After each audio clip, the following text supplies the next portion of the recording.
À partir de Walid ibn Kassir, qui est le professeur de Walid ibn Kassir? Qui est son professeur? Parce que dans certaines narrations, il est écrit que son professeur, c'est Mohammed ibn Ja'far, comme nous avons dans notre livre. Mohammed ibn Ja'far ibn Zubayr, comme nous avons dans notre livre. Mais dans d'autres chaînes de narration, nous trouvons à la place de Mohammed ibn Ja'far ibn Zubayr, nous retrouvons Mohammed fils d'Abbas fils de Ja'far. Alors maintenant, qui est le professeur? Au sujet du professeur, il y a un doute.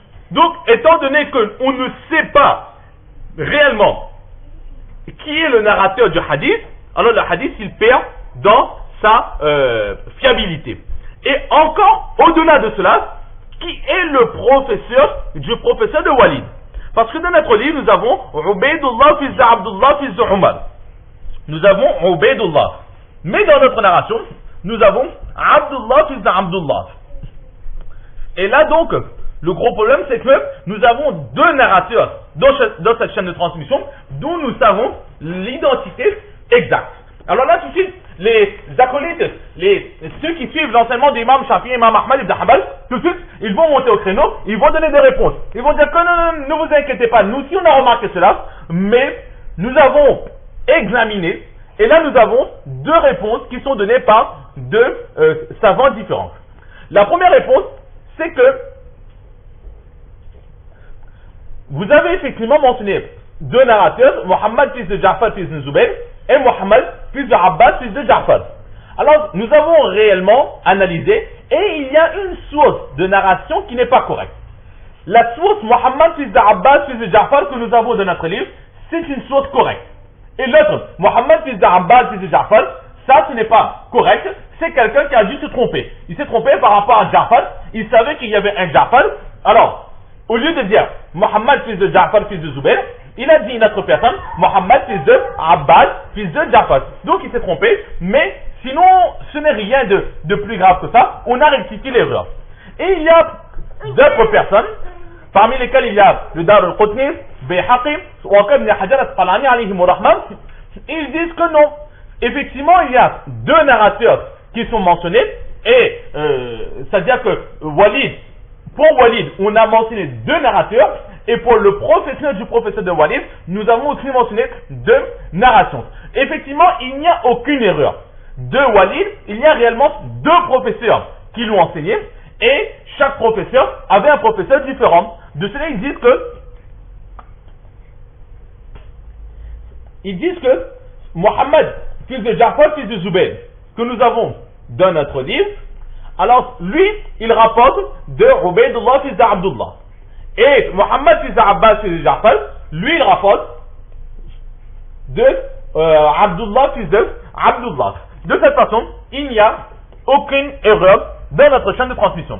Et tout de suite là, les savants de l'imam Abu Hanifa, alayhim rahman, ils vont dire que votre réponse même va à votre encontre. Parce que vous êtes tous d'un même imam Shafi. Vous avez tous une même preuve. Et maintenant, lorsqu'on émet une moindre objection sur votre preuve, alors vous avez tous les deux des réponses contradictoires.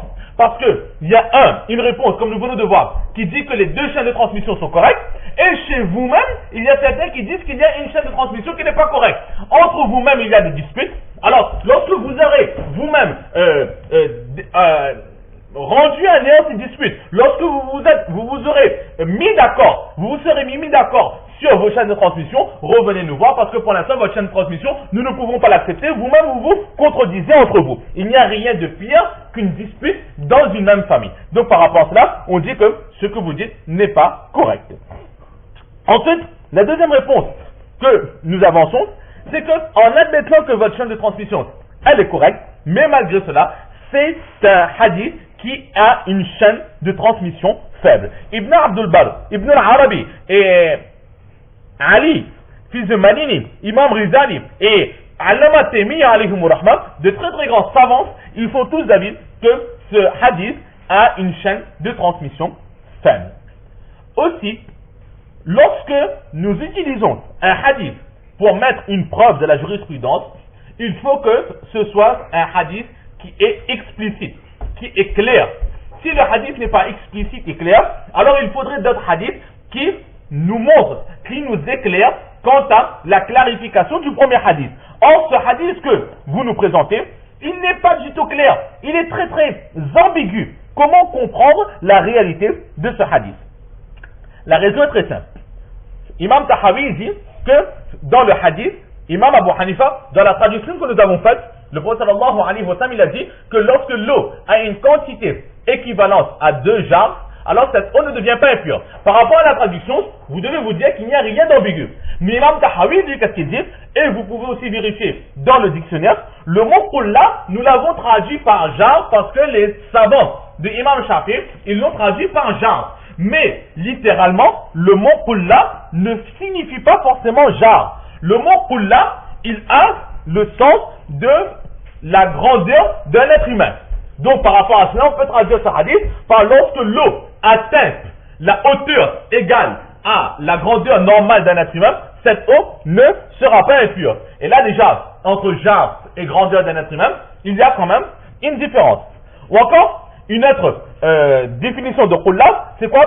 C'est le sommet d'une montagne. Alors lorsque l'eau atteindra le sommet, atteindra une quantité équivalente à 2 fois le sommet d'une montagne, cette eau ne sera pas impure. Ou encore on peut traduire par kulla signifie quelque chose de très haut. Donc lorsque l'eau aura une quantité équivalente à quelque chose de très haut, cette eau ne sera pas impure. Ou encore une autre traduction, le dos d'un chameau. Donc lorsque l'eau sera équivalente à la grandeur du dos d'un chameau, cette eau ne sera pas impure. Et enfin, le dernier sens, c'est le mot de jarre. Lorsque l'eau aura une quantité équivalente à la quantité de 2 jarres, cette eau ne sera pas impure. Alors maintenant, de toutes les traductions que nous avons faites, qu'est-ce qu'il faut choisir? Imam Shafi, Imam Ahmad ibn Hanbal, à vous l'honneur, montrez-nous pourquoi, sur quelle base, est-ce que vous avez fixé la traduction de kulla par jarre et non pas par dos de chameau, grandeur d'un être humain. Quelles sont vos preuves? Vous n'en avez pas. Étant donné que vous n'avez pas de preuves pour clarifier ce hadith, alors comment est-ce qu'on peut l'accepter et mettre par rapport à ce hadith déjà d'une chaîne de transmission faible, avec un sens très ambigu, comment est-ce que vous pouvez émettre une loi de jurisprudence, surtout qui touche la purification, la pureté de l'eau, qui est quelque chose de très très subtil. Car sans purification de l'eau, sans pureté dans l'eau, nous faisons nos ablutions et notre prière ne sera pas acceptée. On ne peut se baser sur quelque chose de si faible. Eh bien, Imam Shafi, Imam Ahmad ibn Hanbal, on va vous dire, ainsi que vos élèves, on va être très gentil. On va être gentil avec vous. Allez, vous avez raison.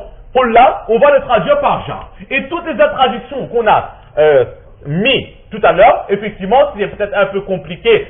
C'est, par exemple, pour le sommet d'une montagne ou quelque chose de très haut ou encore la grandeur d'un être humain. Ça, ce sont peut-être des sens un peu délicats à réaliser. À l'époque, il n'y avait pas de piscine, il n'y avait pas de bassin, etc. Donc, le sens du Saint-Prophète sallallahu alayhi wa sallam, c'était réellement genre. Nous l'acceptons. Mais maintenant, Imam Shafi, Imam Ahmad ibn Hanbal, nous allons vous poser une question. Nous qui travaillons de la cuisine régulièrement, nous savons qu'il y a différentes formes de jarres. Il y a une jarre très grande, il y a une petite jarre, une jarre de taille moyenne. C'est un peu comme les marmites. On a la petite marmite, la grande marmite, la moyenne marmite. Ici, le prophète sallallahu alayhi wa sallam, il a dit 2 jarres. Mais maintenant, dites-nous s'il vous plaît, pour que nous ayons cette quantité égale à la grandeur, à la quantité que peut contenir 2 jarres, dites-nous quel jarre est-ce que nous devons prendre en considération. Parce que le Saint-Prophète sallallahu alayhi wa sallam, il ne nous a pas expliqué. Est-ce que vous avez une preuve? Alors là, Imam Shafi'i alayhi rahma, Imam Ahmad ibn Hanbal, ils vont dire oui, nous avons auprès de nous un récit qui est mentionné dans le livre d'Ibn Adi, qui dit que ce sont les jarres que la tribu des Hijr avait l'habitude d'utiliser, et c'était le jarre le plus connu dans le monde arabe à cette époque. C'est un peu comme aujourd'hui, on a des casseroles ou des marmites très connues, leurs marques sont très connues, celles qui ne collent pas, celles qui sont faciles à nettoyer, etc. Donc, aujourd'hui, lorsqu'on va dire à quelqu'un, achète une marmite, achète une casserole, automatiquement, on va rechercher cette qualité, cette forme de marmite ou de casserole. Alors, à l'époque du Saint-Prophète sallallahu alayhi wa sallam, lorsqu'on employait le terme jarre, automatiquement, c'était le sens de ce hijr qui était